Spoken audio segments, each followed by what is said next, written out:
So I want to turn to several individuals who are in other parts of this war I call the war for the free world, including some of those who are really leading the fight. We have a pre-recorded videotape by a prominent anti-Islamist leader on the continent of Europe these days. He is a Dutch parliamentarian by the name of Geert Wilders.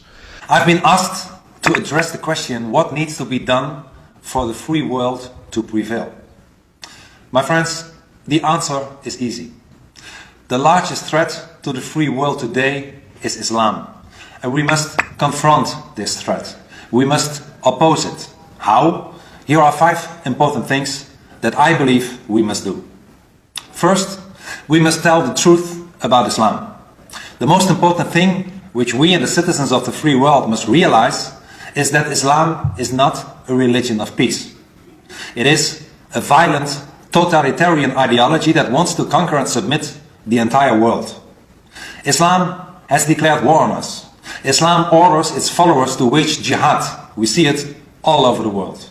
In Nigeria, Boko Haram abducts schoolgirls, forces them to convert to Islam and turns them into sex slaves.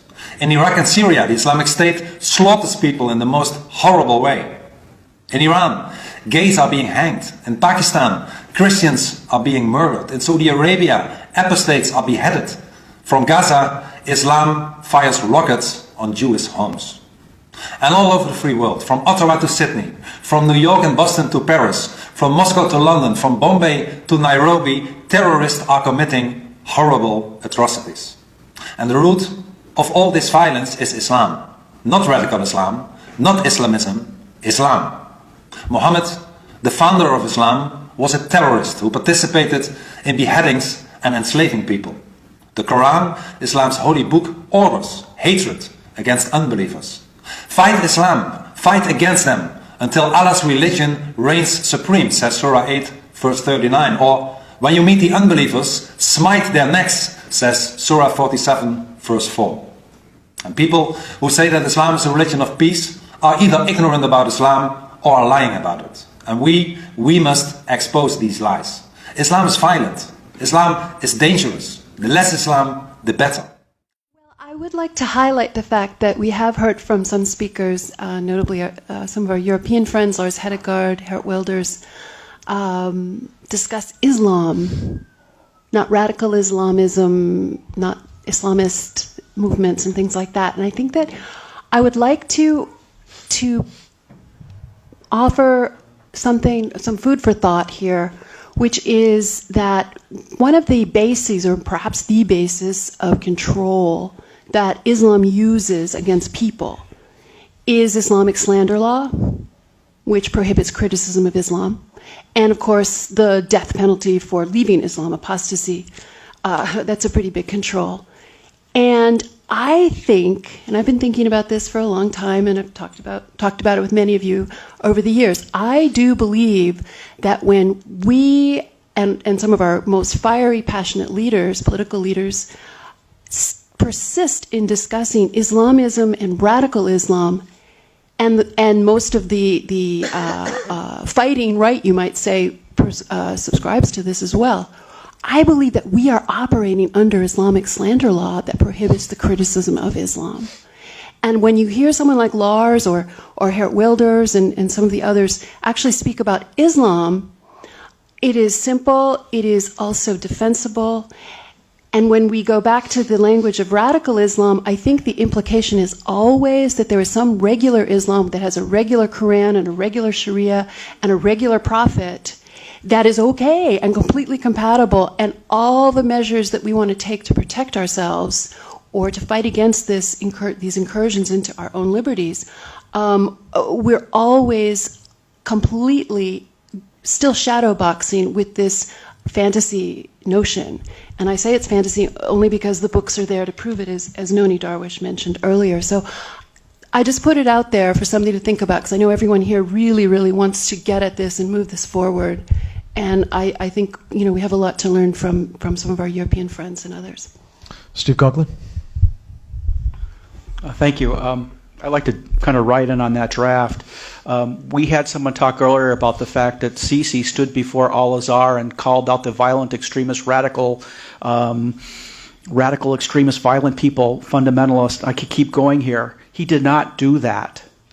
He went to Al-Azhar and he told the imams at Al-Azhar, and that is as doctrinal and mainstream as it gets, that they are responsible for what's going on, not calling them radical, but recognizing that their tradition, meaning Islam to date, is, I think as he sees it, going to destroy the Muslim world. But in doing that, he didn't call them radical. He called them who they are. And the blind sheikh was brought up earlier. His only status is that his status as an imam from Al-Azhar. Qawadari is from Al-Azhar. Azam, who founded the Muslim Al-Qaeda, is from Al-Azhar. We've heard phrases like radical Islamic extremist, extreme Sharia, fundamentalist, which if I could, when you use the word fundamentalist, which is actually a term that only applies to a 20th century Protestant Christian movement, you're allowing that word to be used against Christians in the future, because there's no such thing as fundamentalist Islam, okay, and a whole lot of other language. What you're doing is you're denying the fact that Islam is what it is. Now, I understand the tactics of it, but here's the thing. One of the reasons I use Reliance of the Traveler is because at the very beginning of the book, it says it was approved by Al-Azhar. And then you go to another page and you get the triple hit. It said it was approved by the American Muslim Brotherhood, which is everybody, anybody in this government and media talk to. Okay, it was signed also by, he also signed that in his capacity representing a school in, or a center in Saudi Arabia, so it also represents Saudi buy-in. But most important, that entity he signed off on their name, I think it's I can't remember what it is in Riyadh or Jeddah, that is the OIC's subordinate element that does Sharia law, so that we know when we quote Reliance of the Traveler, it represents the prevailing view of Sunni Islam, period. So if I can take a quote out of that book, it is Islam, as is understood by everybody you talk to. So if you think, so when you decide you're going to call this extreme radical, you've already submitted. If you're, I understand the tactics of it, that you have to bring people along. But if you're basically saying, as some people are, radical Islamic extremists, they're extremely correct. They're violently correct. And that is why the moderates can't get a hand in there. That's why they're all over here. So I just think we need to get there. David Yerushalmi. I want to have Rob come and speak to Diana West's comment about the imposition of the blasphemy laws in the United States de facto in some of the cases we've dealt with. Bring that mic a little closer. But before I do that, I just want to drill down on something. This is a group of professionals, and I want to make sure that we're all speaking at the same level.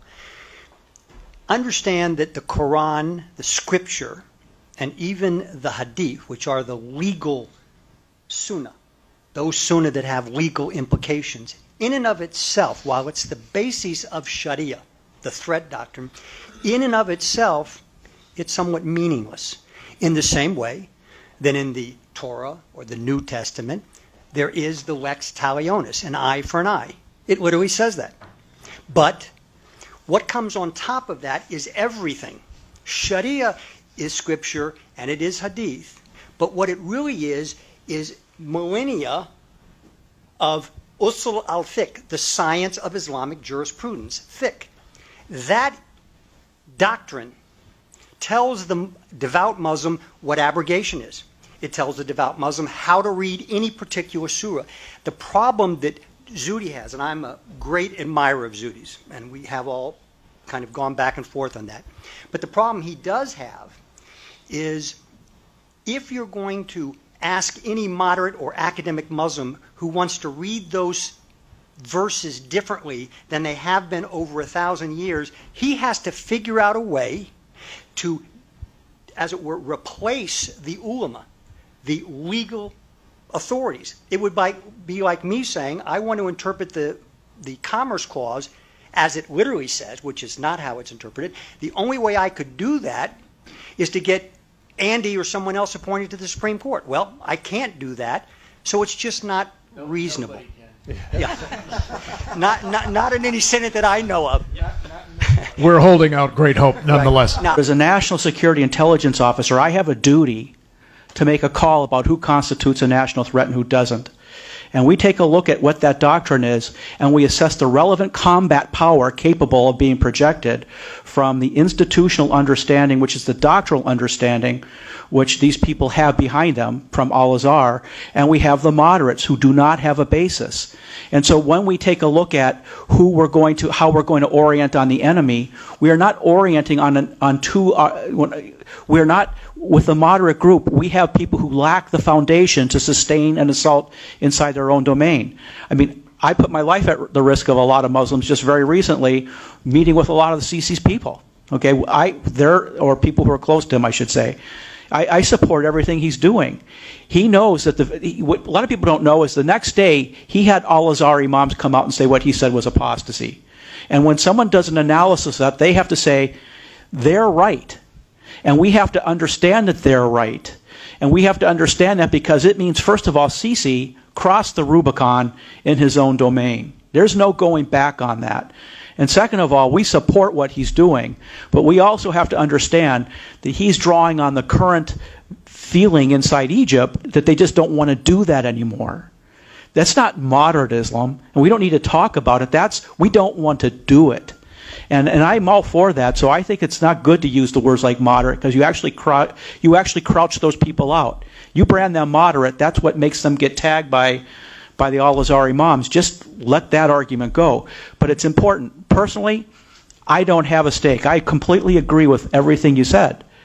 But I also think from the combat power analysis point of view, when we look at what Zudi says along with what the Imam of Al-Azhar says in any century, and we say, wow, it's like that. We can't pretend that doesn't make a difference, not in our personal opinions. I could care less. But it makes a difference in how we do an estimate of the threat and how to defeat them and what it will take. Well, I'll stop there. Could I ask someone who hasn't asked for recognition to say something? Jerry Johnson, president of the National Religious Broadcasters Association, you have been very much engaged, in particular, on helping promote this understanding of our founding values and so on, but also on the threat that Sharia blasphemy laws and other restrictions on freedom of expression represent. I would welcome in a couple of weeks, February 24th, we'll be having our convention in Nashville. We'll have about 4,500 people there. We have 17 speakers on Islam. This has never been done before at NRB. We have thousands of members. We have about 60 million listeners every week. Not potential audience, but actual audience. And I have to tell you, I think evangelical Christians have been kind of late to the game in this. I think we've heard different expressions and actually different views of how to approach this. But defeating jihad is going to be a coalition effort. So I think that's okay. But I want to represent that coalition, part of the coalition today, evangelical Christians, to say, I think, there's a theological challenge. Most evangelical Christians have been thinking about missions and evangelism and, winning Muslims to Christ, to Christianity. That's been what they think about. And stopping this at the source, moderates, moderns, nominal Muslims, liberal Muslims. And I think, that's going to remain a priority. We're going to affirm that. I think what we're going to be doing is stressing, though, another biblical truth, which really comes from the Old Testament in Genesis 9:6. Whoever sheds man's blood, by man his blood shall be shed. It's a setting up of order, really, against the taking of human life. And then in the New Testament, Romans 13, that the government powers are ordained of God to use the sword, to use deadly force to protect human life. So, yes, we want to evangelize the moderates. We want to win them. But ISIS, the Taliban, Al-Qaeda, Hezbollah, and Hamas, they have to be killed. The government has to kill those who want to kill us. And Christian ministers must teach that, They must understand that, and they must demand that of government leaders.